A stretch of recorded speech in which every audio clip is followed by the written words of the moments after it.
How to update Chrome app.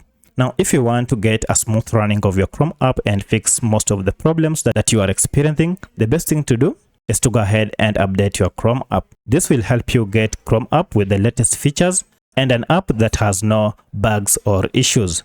To update your app, it is simple. If you are using an iPhone, go to App Store, but if you are using an Android smartphone, you will need to update it through Play Store. For this demonstration, I'm using an Android smartphone, and to update the app, I'll have to go to Play Store, and here's my Play Store. So I'll tap on Play Store.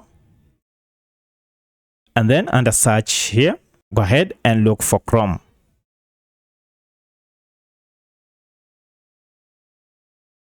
And now as you can see, the Chrome app is here. The current status of the app is installed. So I'll go ahead and tap on it. And we have two options here, either to uninstall or open.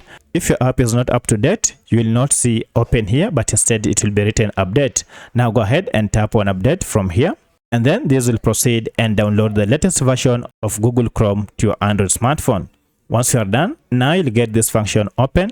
And when you proceed on it and open, now you'll be able to use the latest version of Google Chrome. So that's how you update your Chrome app to the latest version. From here, now you should be able to start browsing using the Chrome app without any issue. If you have any other question, kindly let me know in the comment section. Otherwise, if this video was helpful to you, kindly hit the like button and subscribe to this channel to support me. Thanks for watching, and let's meet in the next video.